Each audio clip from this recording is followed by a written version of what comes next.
Our lessons have not been in chronological order. So this lesson is regarding Jesus' first miracle. And we're in John 2, 1 through 12. Okay, I'm gonna get started here. John 2 and 1 states, and the third day there was a marriage in Cana of Galilee, and the mother of Jesus was there. Well, the third day in this day's time is equivalent to the day after tomorrow. Jesus and his mother were invited to this wedding. I'm going to read verse 2. And both Jesus was called and his disciples to the marriage. So Jesus' mother Mary, Jesus, and there were five disciples that were in Cana of Galilee at that time with Jesus. The third verse. And when they wanted wine, the mother of Jesus said unto him, they have no wine. Well, back in that time, having wine at a wedding was really important. If you ran out of wine, it was considered an humiliation to you, and it was an insult to those that were there. Think about now, when we have a function or wedding. uh-huh. Right. And we want to have food prepared for everybody that's there. And you run out. You feel a little, you feel some kind of way when that happens. Yeah. So in this day and time, it's food for us, but back then it was wine. In verse 4, Jesus said unto her, his mother Mary, woman, what have I to do with thee? Mine hour is not yet come. Well, Mary turned to her son Jesus and said, Jesus, we out of wine. We need to do something about this. And Jesus responded this way, woman, what have I to do with thee? And back then, the terminology woman, when it was used, that was what they used back It's then. a normal way that Jewish men address their women Mm-hmm. as woman. Right. Nowadays, I say Rita. Right. Yeah, and if he said woman, I'd be like, my name is Rita. But also, there's two parts to this. Verse 4, it says, Jesus said unto her, woman, what I have to do with thee? My hour is not yet come. So there's a two part to this. What is Jesus referring to when he says, my hour had yet not come? One is him going to the cross, Mm-hmm. okay? Because we know he said, my hour has yet not come. But also, as you read, that's why we make it a two part. Jesus was at that wedding as to a guest. He Mm-hmm. was not there to show himself as the Messiah. Right. Okay, so Right. that's why we make it was kind of like the author kind of gives you two different scenarios. Mm-hmm. One is that he wasn't at the wedding to show himself as the Messiah. Right. The other is relating to the time where he would go to the cross, for he said, my hour is nigh, my hour is close that I would go to the cross. Right. Okay, Right. so just to make note of that. Mm-hmm. And in the lesson, it also talked about Jesus. Jesus was about having fun too. He Yeah. went there, and it was an activity. It was an event that he could chill, so to speak, and just partake in the event that was going on. Well, our lesson text describes it as this. It says, Jesus' life is a festive occasion. Excuse me, Jesus' life is a most profound statement ever made against joyless spirituality. So Mm-hmm. that means that we can be spiritual and have joy. Yeah. Just because we're Christians, that don't Mm-hmm. mean that there's no joy in our life. Right. And Jesus was the perfect example of that by attending this wedding. Right. Okay, Right. verse 5. His mother said unto the servants, whatsoever he say unto you, do it. So even though Jesus said that to her, he's like, and maybe in someone else's mind, it sounds like this was something that he was not going to do. Mm-hmm. But his mother had faith, knowing that when she said that to him, that he was going to do something. He was going to make something He happen was the there. only one that could do Mm-hmm. something. That's why Mary went to him and said, Jesus, we have no wine. Right. Now, one other thought about this is that Jesus said unto her, Woman, what have I to do with thee? My hour is not come. There was a, can we say a delay? Can we say a hesitation? So Mm-hmm. therefore, as we run across things in our life that may not arrive exactly when we think they should, Mm-hmm. they come. They come. Because right here we see this, that after Jesus said unto her, Woman, what I have to do with thee, my hour is not yet come. Mary went to the servants and she said, whatever he tell you to do, just do it. So Right. Mary had faith that he was going to do something. Mm-hmm. She didn't know what, but she knew he was going to do something, because she Mm-hmm. put her faith in action and went to the servants and said, whatever he tell you to You do. do, you Do do it. it. Okay, Right. so right there we saw Mary's faith in her son Jesus, Mm-hmm. knowing that he was going to do something. Right. Okay, Right. verse 6. And there were set and there were set there 6 water pots of stone, after the manner of the purifying of the Jews, containing 2 or 3 firkins apiece. Now, the definition of a firkin is equivalent to 10 gallons. So, 10 gallons of water. 10 to 20 gallons. Okay, okay. And it speaks of a purifying here. They always had their ceremonial things, and actually, we do the same thing Hmm. now. It talks about them using a jar of water to wash their hands after they come from the going to the market. Not to eat with. Hmm. Each one of these pots had a specific theme.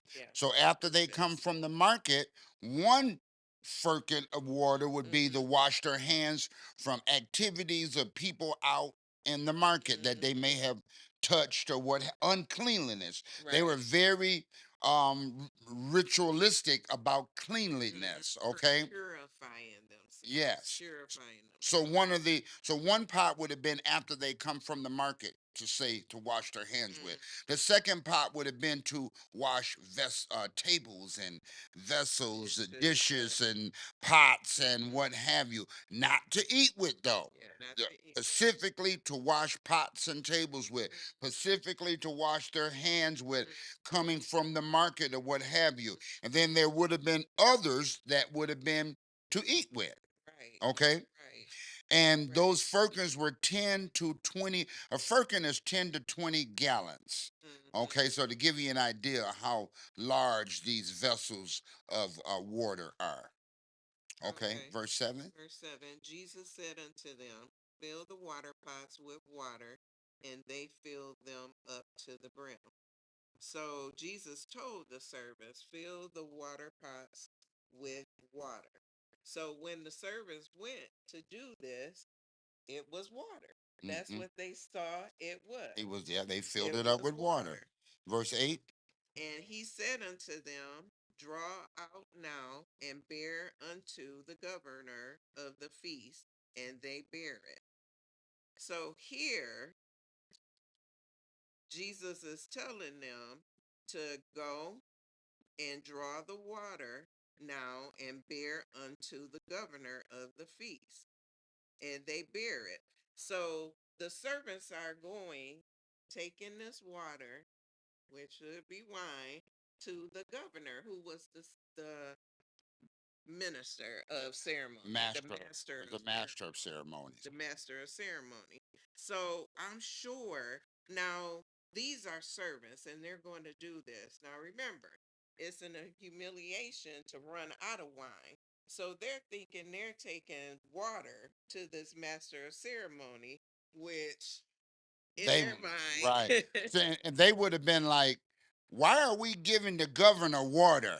Okay, Right. and that would have been a humiliation on the groom part, Mm-hmm. on the bride part, and also to those servants. Right. Who knows what their faith would have been? There you go. They Okay. may have some anxiety about doing that and a little apprehensive. But again, Mary said, whatever he asks you to do it. Okay, and we wanted to bring to your attention here that that Jesus often used ridiculous things to perform and to do, and it often it would show you that his power and his deity. You remember when they put mud in the gentleman's eye and he regained his sight? We know that mud has no power, but it was Jesus' deity and his power that restored that eye. Just as when Mm-hmm. just as a servant, water to wine. See, it's not so much that we know that he used water to turn to wine. Water has never been wine, but this here is showing his deity and his power, all greatness, Right. by Right. doing such a ridiculous feat of turning Yeah, it was water to wine an or putting unimaginable mud thing. in someone's eye and they're getting, so he has often used these things to show his power and Right. his deity, Right. because we know if I put mud in your eye right now, it's not going to restore your sight. You just going to get mad at me, But with Right. Jesus doing it, you know, you'd be like, it couldn't have been the mud. It's his power, It's his his power. greatness. His power. And we see here that the the servants and the disciples leave this saying, this is the Son of God. Yes, they Once believe this that. happened, see, because it says, and he said unto them, draw it out now. So draw it out now means go get a glass of this wine, and I want you to take it to the governor, which Mm-hmm. is the master of ceremony. He Mm-hmm. was responsible for a lot of things there, whether it was the table, the people, or what have you. He was kind of in charge there. So Jesus had him take the master of ceremonies this wine, and you would know that those servants would have had to be very, what should I say, Yeah, they fearful, or they know this is only water. Why are we right. giving this man water? Right. When we know it should be Right, because wine. he got to also realize this is Jesus' first miracle. He Right. has never done anything miraculous like this up Mm-hmm. until this point. Verse 9. Verse 9 states, when the ruler of the feast had tasted the water that was made wine, and knew not whence it was, but the servants which drew the water knew. They knew it was water. Yeah, they knew it was water. The governor of the feast called the bridegroom. Okay, the governor of the feast, the tradition was then that you give your best wine first, okay? And then after everybody has drinking the best wine, then you bring out the Boone's Farm or the real cheap stuff. You know what I'm saying? But you give them the best stuff first. You Right. give them the Moscato first, right? And then at the end of the day, you give them the cheap wine. So this is what the governor is saying. He says, um, the governor called to the bridegroom. He said, bridegroom, come here. Verse 10, and he said unto him, every man that beginneth doeth set forth the good wine. Every man that beginneth doeth forth set forth the good wine. So at the beginning of a wedding, you put out the good Good wine, wine. not the cheap stuff. And Right. when men had well drunk that which was worse, that's the cheap wine, but Mm-hmm. thou hast kept the good wine until now. So this wine that Jesus made was some good wine. And, and that's why the governor said, man, why you keep the good stuff till last? Right. You're supposed to bring it out first. Right. You know. Now, one other thing Jesus shows to Deacon and I were talking about this, and actually the Holy Spirit showed this to him. Now, I'm thinking, in the beginning, God said things, and it became so. He said, let there be light. There was light. So he said it out of his mouth. Now, in this situation, he just told the servants to go and fill these jars or pots with water.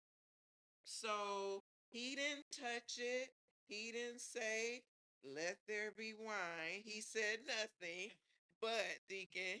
Well, okay. So our thought now, this is just FYI, okay? This We're just this kicking is it just for your around. information, just food to think on. Mhm. Okay. So when did actually this water turn to wine? Okay. Now this is my thought here. Now we know that um, so Jesus gave him a command. We know that they were obedient, and out of the obedience, we saw the faith, the substance of things hoped for. So he said, "Go get the wine. I mean, go draw the water. That draw the water." He said, "Take it to the governor." When did the wine water actually turn to wine? You remember the 10 men who had leprosy, and Jesus said, "Go show yourself to the priest." Now, while they were standing there in front of him, they still had leprosy.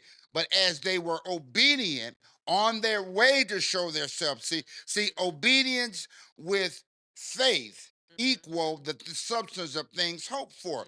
So as they were on their way, one of them turned back and said, "Thank you." Right. And Jesus got a sense of humor. He said, "I thought I healed 10." But only one said thank you. So my point is, on the way there, being obedient, going to show themselves to the priest, they became healed. So in the process of this here, they went and got the water. He drew it and was obedient and took it to the governor, and it became wine. So our our thought was this: does Jesus' thoughts have power? We know Because he he saw never really power. said nothing, We know but he saw so it was his thoughts, his will, and like I said, it was FYI, because Jesus never said water turned to wine. He never said, "Be ye healed of leprosy." When he told Peter, Peter said, "If it be you, tell me to come." He never said, "Water, hold up Peter, sustain him as he come to me." So was this just a thought that Jesus had?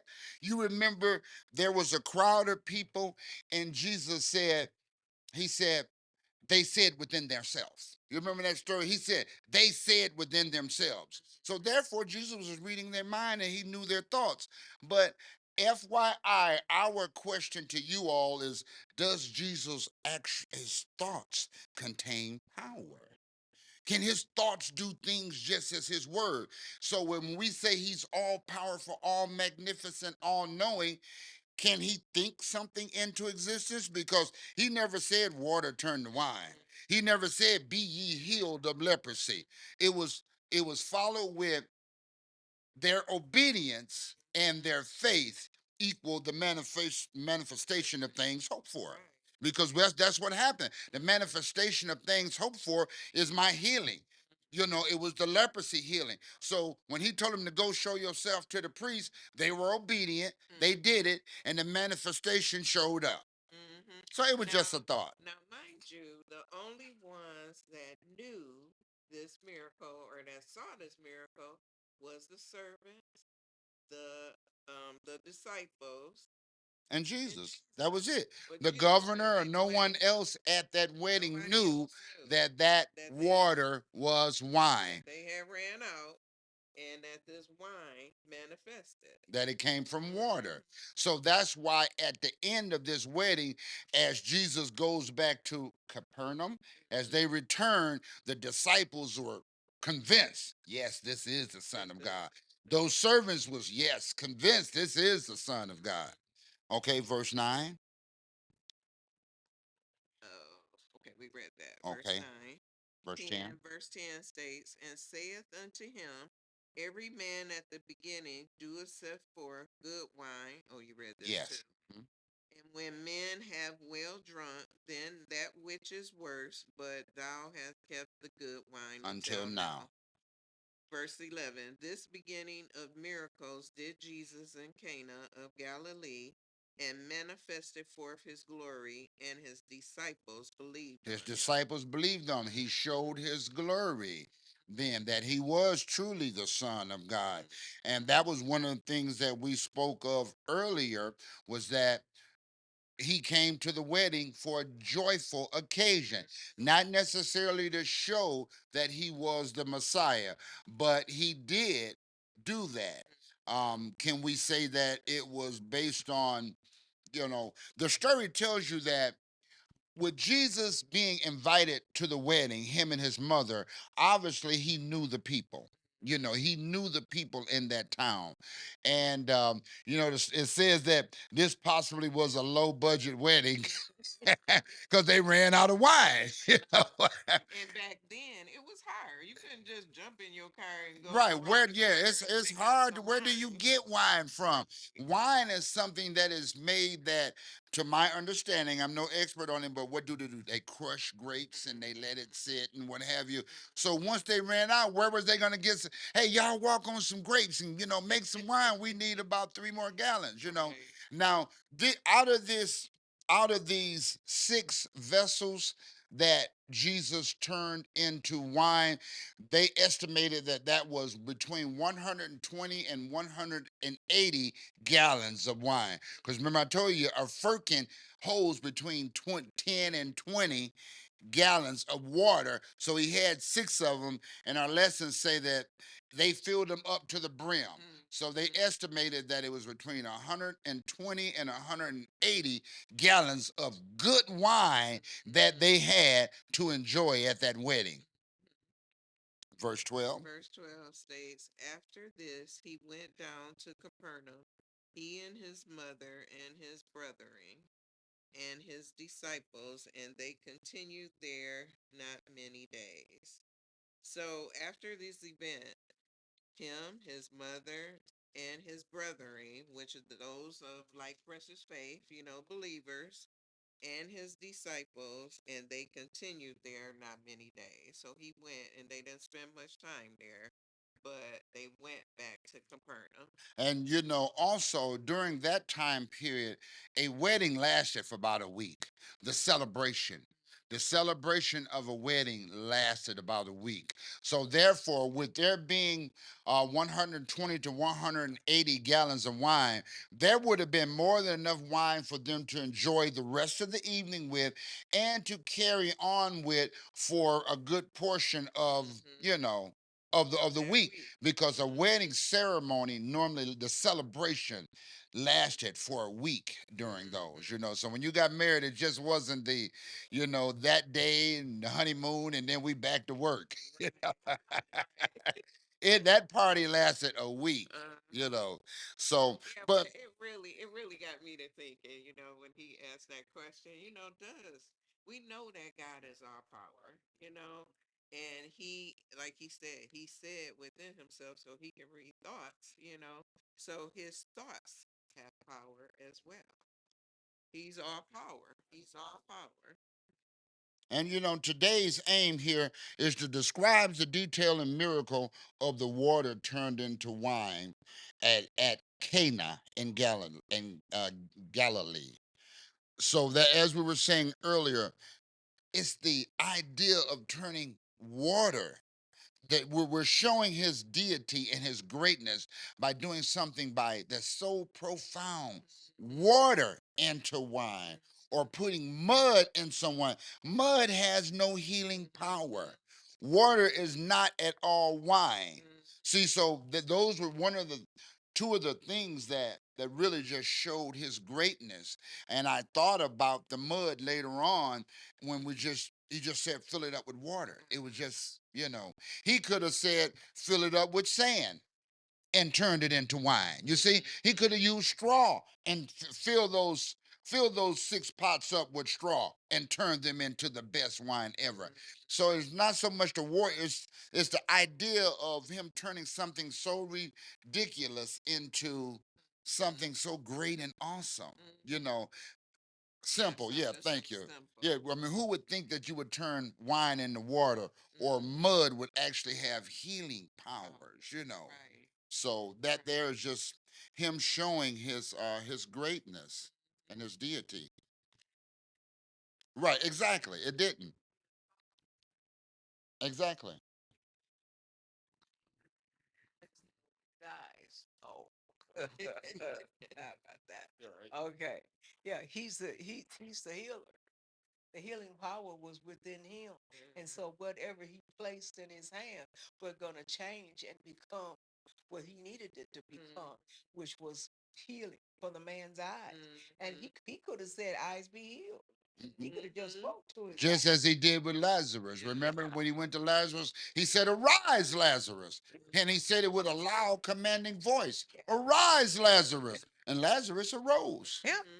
And that was something that took place at that time because Lazarus died because Had he been was dead sick. 4 days. Yeah, but he died sick. Yes, He wasn't raised sick. He was raised healed. exactly. So you had a double, procedure that happened here. He was healed and raised from the dead. Yes, exactly. We all thank you. Our time is up. Thank you for listening. All right.